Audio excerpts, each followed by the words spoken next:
guys, Jenny from On Fire Fit, and I have put on my lab coat today and I am bringing my stethoscope to check you out because you need to hear what I have to say about your health.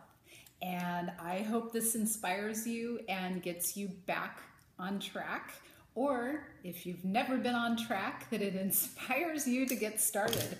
I am reading a book that I love reading about nutrition and health, and even though that's my background and my training and what I do with people, I love to hear how other people put it, and I also like to hear how other people are making successful changes in their lives. And I wanted to read some of the excerpts out of this book that I underlined because I thought they were very helpful. One of the things is we are relying too much on prescriptions, and I'm going to read to you about that. Drugs just allow us to live without going to all the trouble of changing our habits and fixing what's really wrong. They allow us to be somewhat functional and yet chronically unwell. Pseudo-functional. They will make it possible for us to go on like that until the day when down the road, of course, when our unhealthy habits finally catch up with us and even medicine can't help. If we ate our broccoli and quinoa and salads and berries and almonds and drank our water and green tea and took long, vigorous hikes and got enough sleep, we might feel great, but who would profit? Nobody. So this is one of the issues with healthcare, and I am fortunate that I work in healthcare where I get to help people with lifestyle changes. But here's the thing, they have to actually want to make the change. I oftentimes offer them lifestyle changes or medicine. And sometimes they say, well, I don't want more medicine, but when I offer lifestyle changes, they don't like that. They make me a million excuses for why none of those things are possible. So they say, well, then you're going to have to take more medicine. Well, I don't want that. So unfortunately, it is going to boil down to one or the other. So if you would like me to write you a prescription for lifestyle and you can post it on your refrigerator, that I'm going to give you all kinds of helpful hints. But if you choose medicine, then as he says, you kind of are just chronically unwell. It's not going to cure you. And so yes, medicine is here to help us in a lot of situations. We need it for things. I don't recommend that people give it up and just, go on with merry life. But you can start to make changes in your life that help you either get off of medicine, reduce it, or prevent things from happening down the road. So I think if you take this to heart and really consider how important lifestyle is, you will not see as many of these.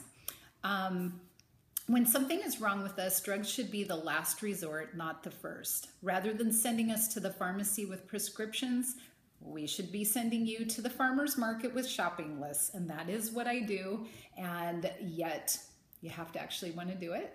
And I was talking to a friend today who said, we know how to do it, but we have to get our why on track. And I've said that in a lot of different ways, but I feel like that is really a big part of this. You have to know why it's important to you, because you will know how to do certain things. You can read a million books, you can watch videos and get all inspired, but until you actually do it and you have a reason for why you're going to do it, it will not stay with you. When the hard times come, when the cravings are setting in or the temptations, if you're not in full awareness of why you're doing this, it's going to be very easy to give it up. That's one of the reasons why I love doing this as a group, or having me watch over you, because you stay accountable. I have so many patients that tell me, the reason I haven't been eating ice cream this last 2 weeks is I knew you were going to be seeing me, and I want to make sure that everything looks good. And just knowing that somebody is there and paying attention makes all the difference, and you feel better. And so these are important parts of our health journey. One of the other things that I wanted to talk about is water. So it's a very simple thing that you can start with. And when you are chronically dehydrated, you will have all kinds of health issues. It can be linked to increased risks of diabetes, cancer, heart disease, depression, anxiety, migraines, ADHD. What happens is we go on about our daily lives, and if we're eating a bunch of processed foods, for one, if we're not drinking a lot of water, if we're not getting a lot of water through our fruits and vegetables and things like that, we are basically depriving our cells right down to the bottom, the main core of who we are. We are dehydrating ourselves. And what happens is that starts to change the structures of things. It starts to change the way that our bodies react to things.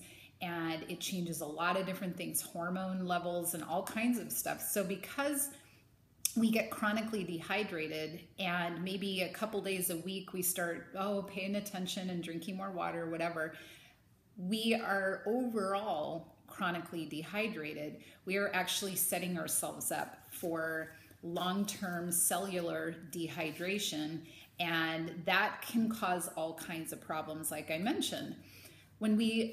As he even mentioned in this book, we take dehydration as an indication when we are thirsty, but it's actually the last symptom of dehydration. So when we get to the point of being thirsty, we've already gone too far. Does that make sense? So we should be at the point where very infrequently are we thirsty. When you first get up in the morning, you should be thirsty and drink a couple glasses of water.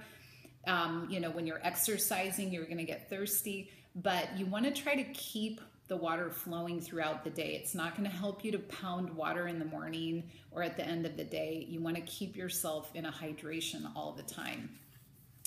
Each of our cells becomes unable to function properly when the water level becomes too low. The ratio of solid materials to fluid inside the cells begins to shift away from what it should be. And that is a problem. And it is something that can be avoided pretty simply by just drinking more water. We're constantly, I'm going to replace his word just because this is a family show.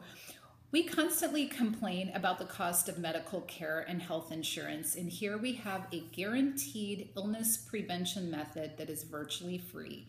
We can avoid so many disorders and diseases, even serious ones, even fatal ones, just by drinking a few extra glasses of water a day. Can it be any simpler, any cheaper? So when we think about how to even get started, I'm going to encourage you just to get started with drinking more water, because I do think that it starts to make you feel better. The next step is to try to get off of processed foods. And when you're eating a bunch of junk, you are not going to be motivated to exercise, and it becomes this vicious cycle. You feel heavy, drowsy, lazy when you're eating junky stuff, and then who's going to want to go exercise? So it does feed a cycle, and you want to try to get started with hydrating and then start paying attention to what you're putting in your mouth so that the changes start to happen because you're really aware of the taste of the food, what you're putting in your mouth. And when you do start adding in the healthier foods, you will be amazed at how much better you feel. And if you do try to go back to some of that junk, your body's going to respond and remind you that it doesn't like it. And when you're used to it and you get into this chronic state of eating way too much junk, your body just doesn't even know what to do anymore. And you just feel like the lazy, lack of energy, lack of drive is normal. And it's not. You're not supposed to live life dragging through the day. We are meant to have energy, to have wonderful relationships, to have health and longevity. And so you can make those changes. I am totally encouraging you. If you need help, I would love to help you, but I will write you a prescription, but it's not going to be for medicine because I know you can do this. So if you would like to join me, we are going to start a group next week, but I would love to hear from you, see what your thoughts are, what things are you struggling with, because we all have them. And then I would love to be able to help you. So I hope that you have a wonderful day, and I will be talking to you soon.